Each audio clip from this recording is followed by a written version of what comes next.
Yeah.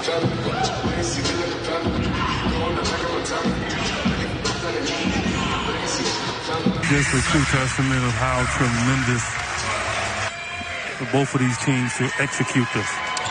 And, of course, just a handful of players for both these teams who were fortunate enough to be entering the league as Kobe finished up his last couple of seasons. And as we said, EJ,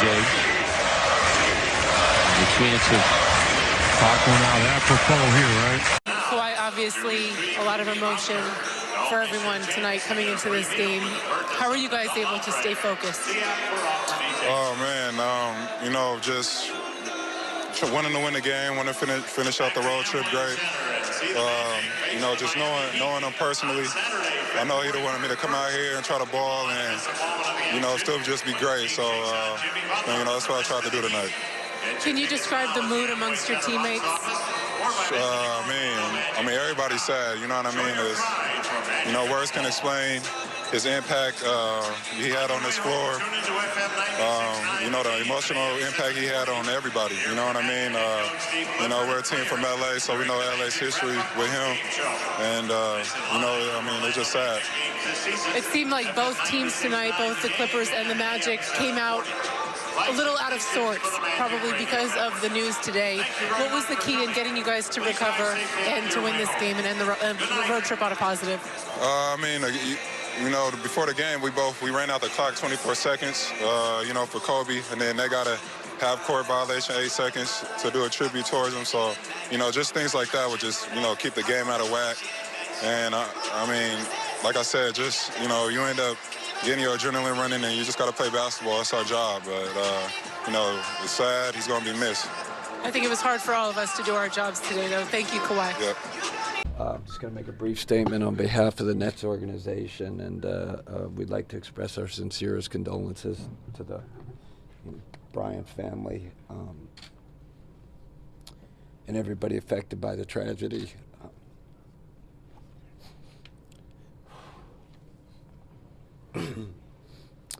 As an organization, we're devastated. Our players are devastated.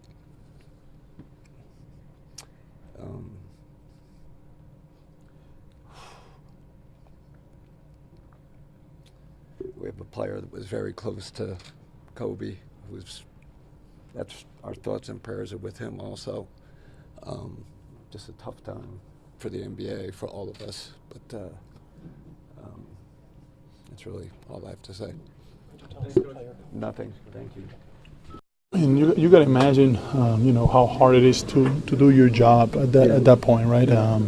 Because you're not thinking about work, you don't think about profession, you don't think about points or anything like that. You think about life and what's really important, the bare necessities for you as a human being, and how fragile and how all that can be gone in a split second. So, you know, I thought that everyone did a tremendous job of stepping up and trying to put, you know, everything together. But at the same time, it was a, you know, you think about, you know, his family and his friends and the situation that they're going through. So you just want to go home and kind of kiss your kids and your wife, and, you know, the rest is just irrelevant right now. We are all in shock. We should, you know, cherish how lucky we are sometimes, and we get so deep in our jobs, in our profession, about, you know, contracts, points, minutes, all-stars, whatever, that you kind of forget what's really important in life, and how can all be gone in just, you know, an accident. And so, you know, to me, it's all, I just want to get home and kiss my kids.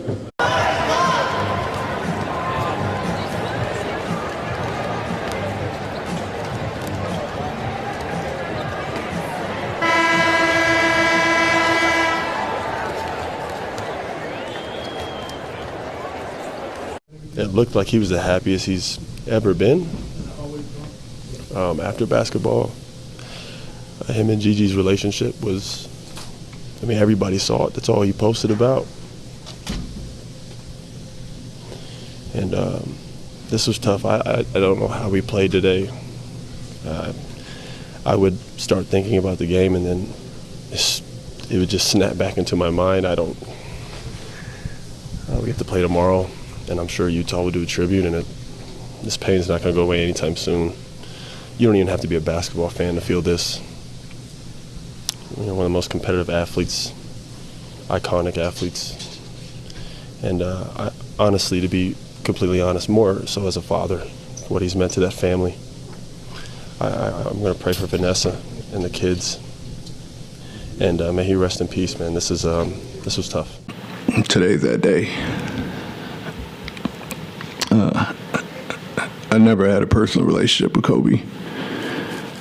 He's spoken to me a bunch of times, and he's always told me he respects me and he respects the work that I've done, and he's watched me from afar as a head coach and as an assistant. He said it to me in Philly. He said it to me in LA. And it's who Kobe is and what I know of Kobe. What I respect the most, you know, I grew up on the West Coast. I'm a Laker fan as a child, and I've had to denounce being a Laker fan once you get into the profession. But I've always respected his greatness because of his detail and his passion and the intensity of which he plays. But there's nothing more than the respect I have for him as a father. Every image you see of him post-retirement is with his daughters and with his family. Everything you see online, on Twitter, is about positivity. He's encouraging others, retweeting positive comments to others. 7 of 14 from the floor, and the Spartans win, and they hold serve with Illinois atop the mighty Big Ten with a record of 7-2.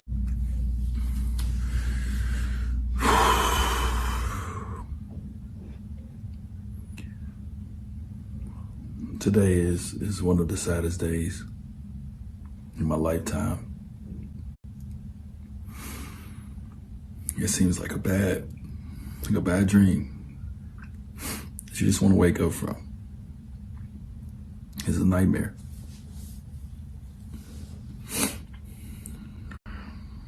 I know we all feel the same way about such a great leader, just a great champion, just a great person. If you got a chance to know Kobe, you got a chance to really know Kobe, ain't nobody better, man. Emotions are all over the place. These are the moments when you ask why. And that's the way I think a lot of us feel here tonight.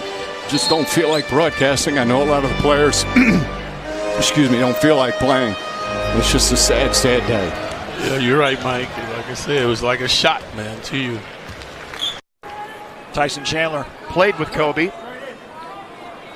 Right? He played. He had a couple of different stints with the Lakers. He's been like that. I don't have a lot to say. Lots of flowers, and obviously the whole league has been reeling. How do you describe kind of? I haven't. Listen.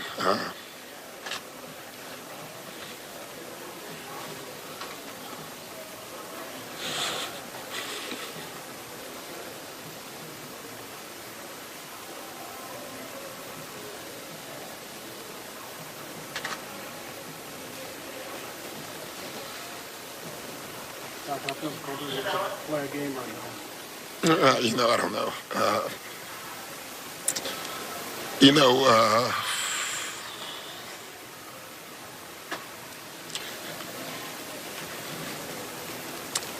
I just don't have a lot to say. The news is just devastating to everybody who knew him, known him a long time. And You know, he means a lot to me, obviously. You know, he was such a great opponent, you know. It's what you want in sports. He had that DNA that very few athletes can ever have. You know, the Tiger Woods and the Michael Jordans. You know, it's funny. I was getting to know him more since he retired. You know, yeah, this is a tough one. I don't.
In his prime, obviously trying to make sense of what has happened. Tim Duncan, who had so many great battles with your Lakers, Brian, in the playoffs. Becky Hammon, Greg Popovich. Just a tough day all around. Still waiting to bring you the LA County Sheriff's Department news conference, which was scheduled for about a half hour ago in Calabasas, as you look at Sean Elliott.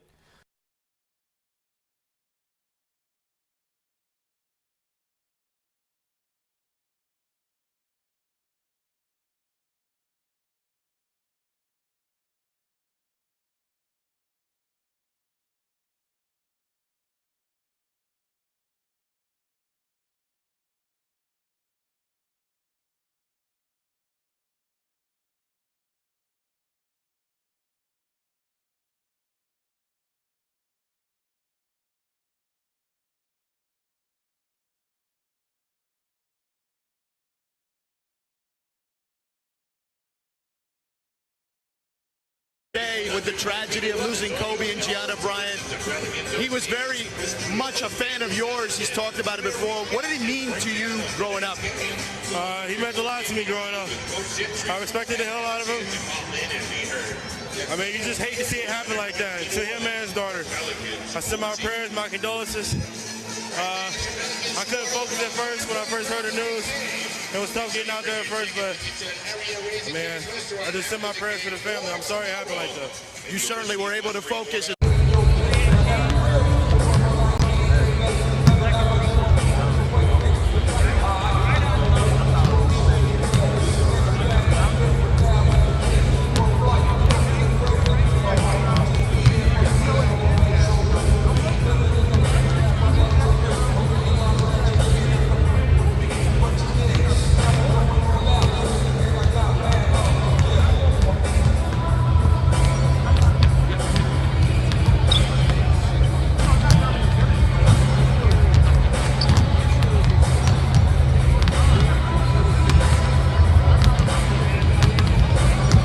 Thing I've learned basketball-wise from Kobe, what he meant to the game, the inspiration that he brought to the world. Not just that, his daughter. I'm a father. I can't imagine something like that, happening. I mean, it's a sad, very sad day. Tamar, you even had shoes designed off the influence of Kobe. What did he mean to you personally as a player growing up? Everything. Everything I learned came from Kobe. Everything. Take Kobe away, I wouldn't be here. I wouldn't have love. I wouldn't have the passion, the drive. Everything. Everything.